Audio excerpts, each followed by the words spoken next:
Le stade du 20 mai, actuel Tata Raphaël, ouvre ses grilles à 4 heures du matin. Le monde entier retient son souffle pour le super choc et combat du siècle. Nous sommes à Kinshasa, le 30 octobre 1974.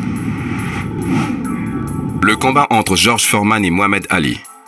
Organisé par Don King, l'excentrique promoteur à la coiffure insolite et au passé sulfureux, et le tout-puissant président du Zaïre, Mobutu Sese Seko, la rencontre oppose sur le ring Mohamed Ali, ancien champion du monde, alors âgé de 32 ans, au phénomène du moment, George Foreman, 25 ans, invaincu en 40 combats dont 37 KO.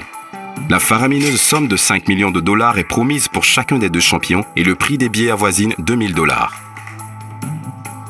Début septembre, Mohamed Ali et George Foreman débarquent dans la capitale zaïroise pour le choc initialement prévu le 25 septembre 1974.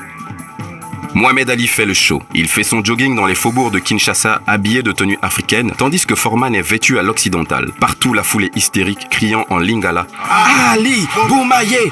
Ali, Boumaye !» Ce qui veut dire « Ali, tue-le ». Ali martèle que lui est africain, qu'il boxe en tant que noir et pour tous les noirs, qu'il est chez lui, contrairement à George Foreman qui ne comprend pas son impopularité.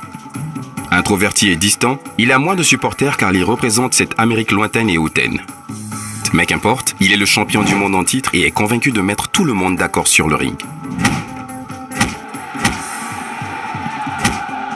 Mais à quelques jours du combat, Foreman se blesse et le combat est reporté. Ce jour-là, le 30 octobre 1974, le combat se déroule à 4 heures du matin devant 100 000 spectateurs dont de nombreuses célébrités présentes. Dès l'entame du combat, Ali insulte son adversaire puis choisit de se réfugier dans les cordes du ring.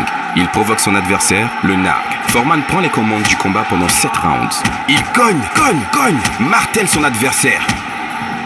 Foreman s'épuise sans vraiment parvenir à ébranler son adversaire. Au 8e round, Ali riposte, enfin, et lance une rafale de coups portés au visage du champion. Foreman s'écroule. Et pour la première fois, le champion du monde est à terre. George Foreman perd ses titres de WBA et WBC au profit de Mohamed Ali. 10 ans après son premier titre, à 32 ans, le roi Ali est au sommet du monde et redevient le plus grand après un combat qui sera surnommé The Rumble in the Jungle.